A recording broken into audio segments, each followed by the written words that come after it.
in the prophet, it says, that we're here, there's that part about crying all of your tears, laughing all your laughter.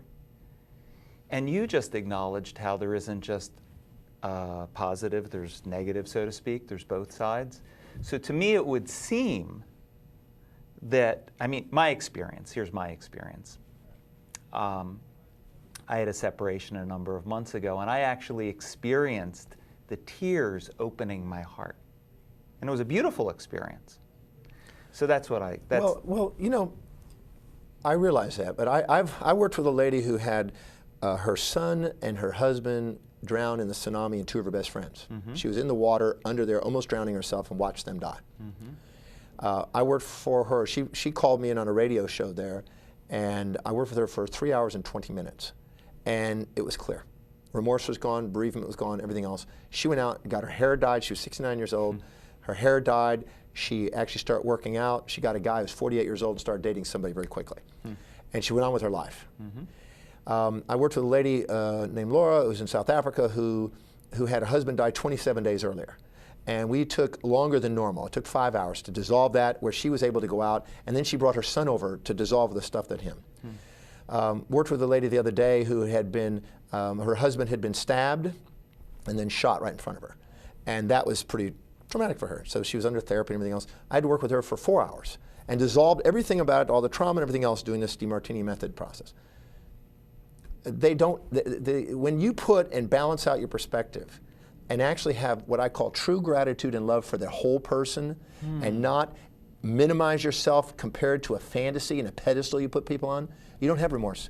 You feel their presence, you feel love, and you feel their aliveness right now, and you feel their presence. And you see all the parts that they once were in a form, now dispersed into different forms. And I'm so certain about this. I tackle it. I tell people on radio and television, call me, put me on the spot. Let me have somebody. We just did it live on a TV show and movie that's coming out called The Gratitude Effect. We just filmed in Toronto. We had a woman, the same thing, had a death and had an issue, and we did live. We did it right on there on film and took them through it. So I realize that's challenging to some people. I realize that the paradigm out there is you're supposed to do this and live this way. It's absolutely not necessary. And it's actually, in my opinion, a disservice to the person, because it's almost like, why would I want to, I wouldn't want my wife to do that. And she told me she didn't want me to do that. She wanted us to go on life to the fullest. I was going surfing in El Salvador. I was in La Libertad, a little town on the coast near San Salvador. And about a Sunday afternoon around 1 o'clock, 2 o'clock in the afternoon, I was walking down the street, and all of a sudden I came across this, looked like a parade. It's like 200 or 300 people walking and celebrating in white and colorful clothes, big celebration. I think, wow, it's a parade. I finally got somebody I could speak some English, and I said, what's going on? Oh, our leader died. And I said, your leader died? You're celebrating? He said, oh yes, we're celebrating his freedom. His spirit is free from his body. We celebrate it. We take him to the funeral. We celebrate his freedom of his body. And I thought, wow, completely different perspective. Because if you go to Greece, you wear black for 2 years in remorse. Right. So part of those are cultural belief systems. And I've explored life and death, and I've explored consciousness for 34 years. And I'm absolutely certain that there is no loss there. There's only loss if you're addicted to some fantasy, an addiction to some infatuated trait, and you haven't looked and known how to ask the question to see the new forms. I'm going to give an example. When my wife passed away, the very next day, I walked downstairs to go over and get a carrot juice in the morning. I was on the Gold Coast of Australia. I go over there. Normally I walked with her. We have carrot juice. Well, that morning, as I was checking out at the bottom of our penthouse at our suite there was a lady there that started talking with me. Now, she consistently talked to Athena, but never said anything to me. All the time we were there, always talked to Athena. The conversations that she started having with me were the same ones she had with Athena, and all of a sudden I sat there and talked to her, and I never do that. And then she says, what are you going to do? And I said, I'm going to get a carrot juice. She says, I've been talking about carrots. I've never had carrot juice. Is it good? And I said, yeah. She walked over there and had carrot juice with me. So here's another person dead. And then about an hour later, I get a telephone call, and this lady called me up, and she says, Dr. Martini, I just found out on CNN your wife passed away. And I said, yes. And she says, anything I can do for you? Man, if you need anything, just call me. I'll be there in a minute on my magic carpet. Well, that phrase is exactly what my wife and I used to talk about. Then this lady came by, the publicist that announced her death in CNN and Fashion Television Network and things. When she contacted me that afternoon, she came by. As she was leaving, she was just checking up, is there anything I can do for you? She came by, she put her arms around me, and she hugged me, and out of her mouth, she says, I love you, honey. And when she said that, she spooked. She jumped back. She goes, "Oh my God, who was that?" I said, "That was Athena." She goes, "Oh, this is too spooky." So I had all the parts of Athena. I started documenting on my computer. And then I left there 3 weeks after she passed. I fly to go and do a big program, about 9,000 people in Las Vegas. I'm speaking. Afterwards, I'm out signing books for 3 hours. And there's this line and line and line going, and pictures and stuff. And I'm sitting there, and all of a sudden, this girl comes up and she says, I said, "In your name, please?" And she said, "Star." Well, 6 weeks before my wife passed away, my wife says, "It's now come a time," because she knew she was going to die. She said, "It's now come a time when you're going to have to find you another nice new star girl." So when this gay girl came up named Star, and she said her name, it made me remember what my wife had said. And so I said, "Do you mind sticking around here?" So we chatted that afternoon. And it turned out that Star, we hit it off really well. I didn't see her for 2 months. I saw her for a lunch. I didn't see her for a month. I saw her another lunch. And then I asked her if she'd like to go to Australia with me. We go to Australia, and an amazing thing happened. We go up to the penthouse. I hadn't been there since my wife passed away, so it's still kind of awkward probably for another woman to be at that house. Mm-hmm. We go in there. We go upstairs on the top floor, which we have this big, beautiful bedroom. She goes into the closet. I go into the bathroom. I come back out. She's sitting on the bed, and she's kind of startled. And I said, "What is it, honey?" She said, I went in the thing, and there's 13 different outfits in there identical to mine, same size, same exact outfit. And 15 pair of shoes are identical. Oh, my God. I went, "You're kidding." I had a little chill up the spine.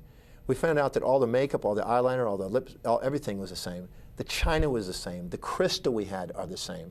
We drive a white and gold Rolls Royce. She drove a white and gold Jaguar Classic. And then we found out, even more spooky thing, my wife and I lived on this ship called the World that circumnavigates the Earth. We travel around on this ship. Well, Your current wife? the one she passed. Yes. We lived on that ship. Mm-hmm. Well, this girl, Star, was dating Sir Robert, who was knighted by the Queen of England and lived on the QM, Queen Mary II. And they went to the same ports and got the same outfits and the same shoes from the same ports, which are one-of-a-kind outfits. Oh, So all I know is that there was some synchronicity, and I don't believe there's any mistakes in the system. I think there's a synchronicity and a magnificence that's going on, and I believe in that, and as a result of it, I manifest and I see it.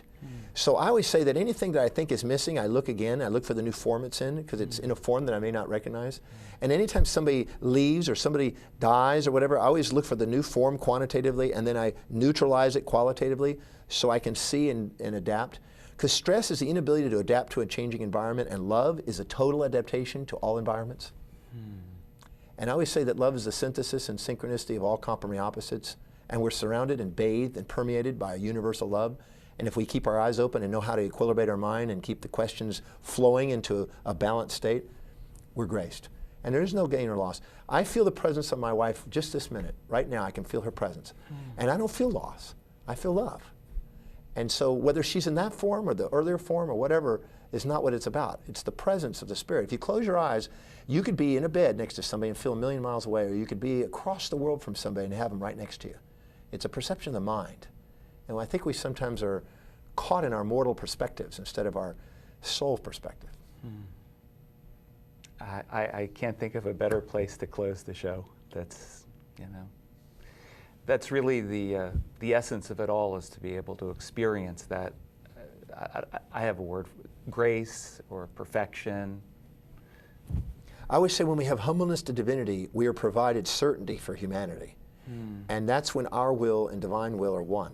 And that's when we're graced by the knowing and the presence of certainty, and allows us to be our whole self and allow us to do something magnificent with our mission on this planet. I don't think we're serving the world by playing small. I think we really serve the world by shining and sharing who we are authentically.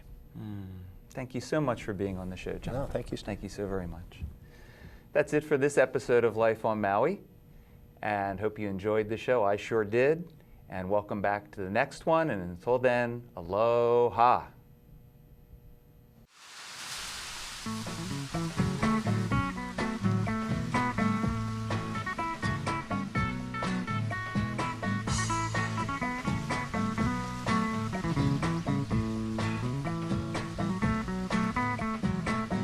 Call me crazy, but